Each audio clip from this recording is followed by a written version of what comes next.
सभी को प्रणाम। हम पढ़ रहे हैं एक दिव्य भाव प्रेम योग, जहाँ गुरुदेव अलग अलग एग्जाम्पल के थ्रू, राधा कृष्ण के थ्रू, कृष्ण अर्जुन चर्चा के थ्रू, गोपियों के प्रेम के थ्रू किसी तरह हमारे भीतर प्रेम जगाना चाहते हैं। हमें बताना चाहते हैं कि प्रेम क्या है, प्रेम कैसे करना चाहिए, और स्टेप्स भी दे रहे हैं।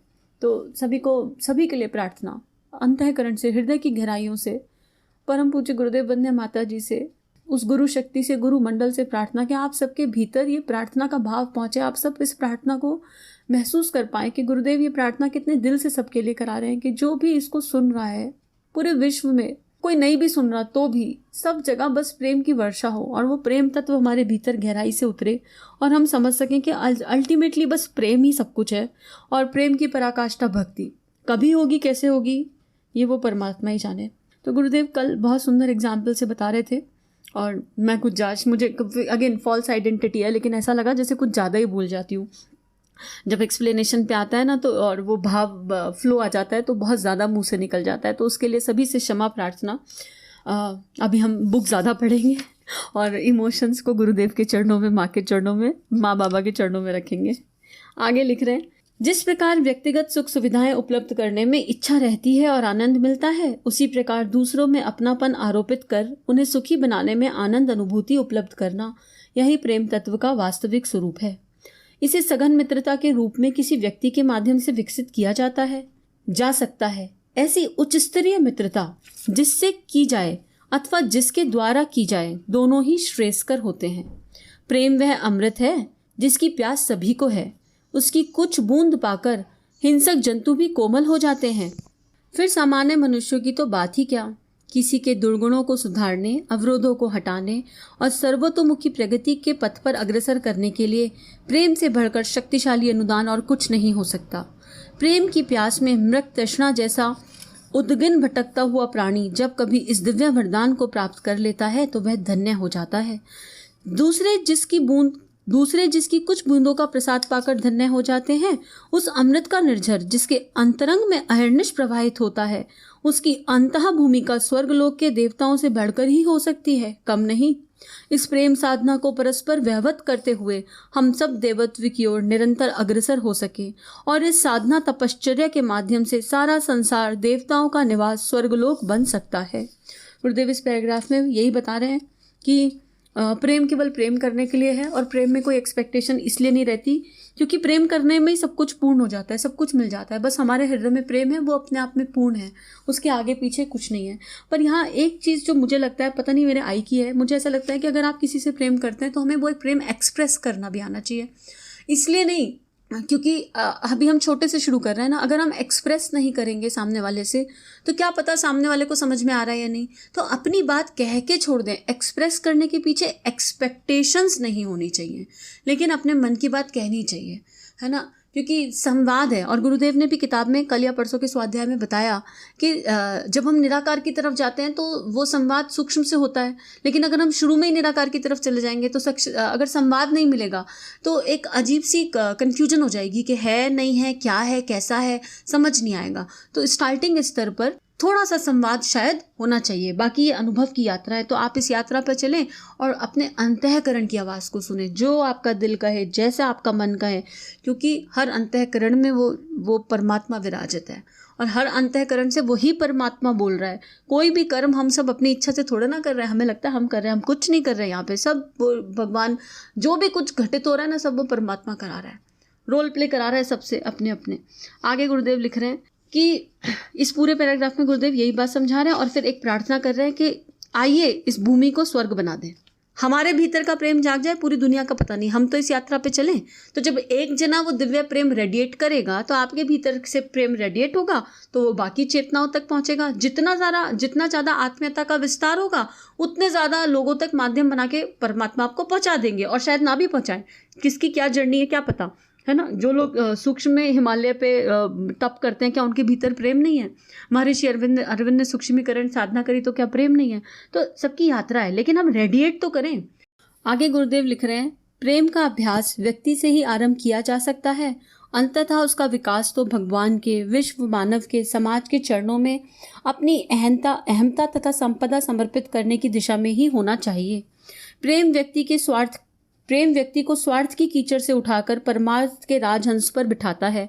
व्यक्तिवाद से ऊंचे उठकर समाजवाद के आदर्शों से ओतप्रोत करने का तत्व ज्ञान ही प्रेम का अध्यात्म साधना में भरा हुआ है। ब्रह्म विद्या वन में कठोर तप इसलिए कर रही थी कि उसे भक्ति की पूर्णता प्राप्त हो। आत्मा का अमृत उल्लास निसंदेह मनुष्य की प्रेमी प्रकृति के अभिवर्धन पर ही निर्भर करता है। तो अगर हमें अपनी आत्मा को पोषित करना है, हमें आत्मनिर्माण करना है, अगर हमें आध्यात्मिक राह पर चलना है, तो संसार में रहते हुए भी प्रेम की साधना करनी है। प्रेम की साधना आपको संसार के और पास ले आएगी, सबके लिए हृदय में करुणा संवेदना जगा देगी। प्रेम की साधना आएगी तो वननेस की फीलिंग आएगी और मन में नेगेटिव इमोशंस, लोअर इमोशंस आने ही बंद हो जाएंगे धीरे धीरे। और उसके लिए सबसे इम्पोर्टेंट क्या होगा? विसर्जन। परमात्मा आपके भीतर से आपके अहंकार को डिसॉल्व करेंगे। बड़ा अहंकार की बहुत सारी लेयर्स मिलेंगी इस यात्रा पे, लेकिन जब आपकी उंगली उस परमात्मा ने पकड़ ली तो धुल भी जाएंगी। कब धुलेंगी, कैसे धुलेंगी, इसमें मत पड़ो, धुल जाएंगी। अपनी कोशिश करते रहो। अपनी सारी संपदा से यहाँ केवल तात्पर्य श्री से नहीं है, पैसे से नहीं है। जो भी पास है, प्रतिभा है, धन है, वैभव है, यश है, प्रतिष्ठा है, मान है, सम्मान है, जिस भी चीज को आप अपना एसेट मानते हो उसको समर्पित कर दो। आगे गुरुदेव लिख रहे हैं, अगला अध्याय शुरू कर रहे हैं। प्रेम और सेवा ही तो धर्म है। अब गुरुदेव यहाँ धर्म की व्याख्या कर रहे हैं प्रेम के और सेवा के आधार पे। गुरुदेव ने इसके पहले किसी चैप्टर में समझाया था पूरा कि प्रेम किस तरह सेवा है और सेवा किस तरह प्रेम है, दोनों वाइस वर्सा हैं। तो अब गुरुदेव धर्म की व्याख्या कर रहे हैं। गुरुदेव कह रहे हैं, शरीर और प्राणी मिलकर जिस तरह पूर्ण पुरुष बनता है, धर्म भी उस तरह बाह्य और आंतरिक दो स्वरूपों में विभक्त है। बाह्य रूप है पूजा अर्चा, दीप आरती आदि कर्मकांड, किंतु उसका आंतरिक स्वरूप है भावनात्मक, जिसका निर्माण प्रेम और सेवा से होता है। कर्मकांड के बाह्य साधन निर्जीव, अल्पकालीन और स्थूल होते हैं। शरीर कालांतर में नष्ट हो जाता है और मनुष्य प्राण में परिवर्तित हो जाता है। कर्मकांड भी उसी तरह कुछ दिन ही चलता है, आगे तो इससे ऊंची भावनात्मक कक्षा में प्रवेश लेना होता है, जहां मनुष्य को प्रेम और सेवा का पाठ पढ़ाया जाता है। धर्म प्रशिक्षण की परिपूर्णता जीवन को प्रेम में तथा सेवा में बनाने में ही काम आती है। इसके बिना धर्म मृत है, निर्जीव है, और सेवा और प्रेम इन्हीं से अपने सही स्वरूप में स्थिर हो पाता है। ये बहुत इंपॉर्टेंट है समझना। जब इस यात्रा पे भगवान चलाते हैं तो हम कर्मकांड में कई बार बहुत ज़्यादा उलझ जाते हैं। अभी छोटे बच्चे को स्टैंडिंग लाइन, स्लीपिंग लाइन बनाना सिखाया, ABCD सिखाया। अब बच्चा अगर ABCD से आगे सीखना ही ना चाहे, बोले नहीं मैं तो स्लीपिंग लाइन ABCD में ही खुश हो गया, मुझे इसके आगे जाना ही नहीं, और वो ABCD को ही A को और कैसे कैसे तरीकों से बनाया जा सकता है, B को कैसे कैसे तरीकों से बनाया जा सकता है, मेरा परफेक्ट कैसे बनेगा। अब माँ कह रही है बेटा फर्स्ट क्लास कर लो, सेकंड क्लास कर लो, थर्ड क्लास कर लो, PhD कर लो, तुम आगे बढ़ो। तो लेकिन उसके और बच्चा कहता है नहीं मुझे तो नहीं पढ़ना, मेरा तो हो गया, मुझे तो ABCD आ गई, मैं तो फर्स्ट आ गया ABCD करने में। तो फिर गाड़ी गड़बड़ा गई ना। ABCD सिखाने का प्रयोजन क्या था कि बच्चे को शब्द बनाने आ जाए। शब्द बनाएगा तो सेंटेंस बनाएगा, सेंटेंस बनाएगा तो पैराग्राफ बनाएगा, पैराग्राफ बनाएगा तो कभी कंटेंट राइटर बन जाएगा, लेखक बन जाएगा, लोगों से मिलेगा, बात करेगा, सब कुछ कर पाएगा। तो वो एक मूल आधार था। Standing line, sleeping line, ABCD जो शब्दों की, चाहे वो अक्षर ज्ञान मूल था। तो अभी कर्मकांड वो मूल आधार है और सब चीज़ों के पीछे तत्व दर्शन जुड़ा हुआ है। अब अगर एक घर में कर्मकांड होता है, पूजा होती है, साधना होती है, आरतियां होती हैं, तो छोटे छोटे बच्चों में संस्कार पड़ता है। ठीक है, एक तो सबसे इंपॉर्टेंट बात ये हो जाती है। दूसरा, उपासना का महत्व यही है कि AC के नीचे बैठोगे तो AC की हवा मिलेगी ना, बैठोगे ही नहीं तो हवा कैसे मिलेगी। तो उपासना केवल इतना ही है कि हमें रोज उस परमात्मा के निकट बैठना है अपने 24, और उस परमात्मा से प्रार्थना करनी है कि अगले 24 घंटों के लिए हमें सुरक्षा कवच दीजिए, हमारा मन स्वच्छ रहे, मलिन ना रहे, हमारे मन में श्रेष्ठ विचार आए, श्रेष्ठ भाव आए, और पूरे दिल के साथ, पूरे भावनाओं के साथ अगर आप एक दिया भी जगा रहे हो तो अंतर आत्मा से दिया जगाओ। और एक होता है भय से जगाना, अरे दिया जगाना तो बहुत जरूरी है, दिया नहीं जगाया तो कुछ अशुभ हो जाएगा, अरे हमारे तो मम्मी पापा शुरू से करते आए हैं इसलिए हमको करना है। तो इस अंतर को समझना बहुत इंपॉर्टेंट है। अगर कर्मकांड में आपका भाव नहीं जुड़ रहा और आप बस कितनी माला हुई, कैसे मेरी माला पूरी होंगी, फिर मेरे मैं में उलझ रहे हो ना, मेरी साधना, मेरी माला, मेरा काउंट, मेरे कितने दिए जगह, अरे आज तो अनुष्ठान था, आज तो ये था।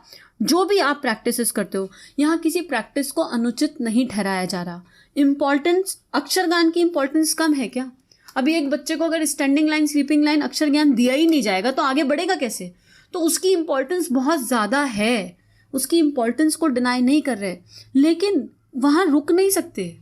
ठीक है, आ गया, सीख लिया, अभी दिया जगाना आ गया, तो अभी आप मिट्टी का दिया जगाओ कि पीतल का दिया जगाओ कि तांबे का दिया जगाओ, कोई सा दिया जगा लो, दिया ही जग रहा है ना। तो लिखना आ गया, पढ़ना आ गया, समझ में आ गया, अब आगे बढ़ो, बाहर का स्वरूप समझ में आया। अब धर्म के 2 स्वरूप हैं आंतरिक में। हम धर्म को गुरुदेव ने इसलिए 2 बनाए। अब हम कितने लोग तो मेरा गुरु में उलझ जाते हैं, मेरा गुरु, मेरा इष्ट। आपका कहाँ है कुछ? गुरु एक तत्व है, गुरु व्यक्ति नहीं विचार है, गुरु मंडल है। तो भगवान महाकाल के जितने भी स्वरूप इस धरती पर हैं, सभी गुरु तत्व को की व्याख्या कर रहे हैं। और अभी एक ही टीचर पूरी पाठशाला को तो नहीं पढ़ा सकती ना, पृथ्वी रूपी पाठशाला है और इसमें बहुत सारे लोग हैं, तो क्या एक ही टीचर पर्याप्त है? और हर आत्मा का अपना संस्कार है, एवरी सोल है, हमारे अंदर अलग अलग है ना। तो हो सकता है कि मेरा संस्कार जिस तरह का हो, मुझे उसी तरह का गुरु मिलेगा ना जीवन में। और एक जीवन में 2 गुरु नहीं हो सकते, ऐसा भी नहीं है, 3 नहीं हो सकते, ऐसा भी नहीं है। आपके जीवन में एक गुरु आया, उन्होंने आपको कुछ कुछ सिखाया, और उसके बाद अगर वहां से लर्निंग पूरी हो गई तो उन गुरु की ही शक्ति से आपको दूसरा गुरु मिल जाएगा। वो मिल गए, वहां पूरा हो जाएगा तो तीसरा मिल जाएगा। तो लेकिन हम चेहरों में अटक जाते हैं, और फिर सोचते हैं अरे हम आगे जाएं या नहीं। अब मान लो फर्स्ट क्लास के बच्चे को अपनी फर्स्ट क्लास की टीचर से प्यार हो गया, अब वो सेकंड क्लास में नई टीचर आई और बच्चा कहते नहीं मैं तो सेकंड क्लास की टीचर से पढ़ ही नहीं सकता, ये तो फर्स्ट क्लास की टीचर के लिए डिसरिस्पेक्ट वाली फीलिंग है। ऐसा होता है क्या कभी? आपकी फर्स्ट क्लास की टीचर ने आपका आधार बनाया, आपका बेस तैयार किया, अब सेकंड क्लास की टीचर सामने आ गई तो सहजता से उसको भी पढ़ो। क्या ऐसा नहीं है कि आप 2 लोगों को सम्मान बराबर नहीं दे सकते क्या? 2 लोगों को बराबर प्यार नहीं कर सकते क्या? एक गुरु की वैल्यू कम और दूसरे की ज्यादा हो जाएगी क्या? तो हमें शरीर में नहीं उलझना, कर्म कांड में नहीं उलझना, उसकी महत्वता को समझना है। इसका मतलब ये नहीं कि करना नहीं है, करना है, लेकिन उसमें भाव की मिश्री घोल के करना है। आगे कल पढ़ेंगे। सभी को बहुत बहुत धन्यवाद, सभी को बहुत बहुत आभार। इस तरह की और वीडियोस देखने के लिए हमारे चैनल को सब्सक्राइब कीजिए। आप सभी का बहुत बहुत धन्यवाद।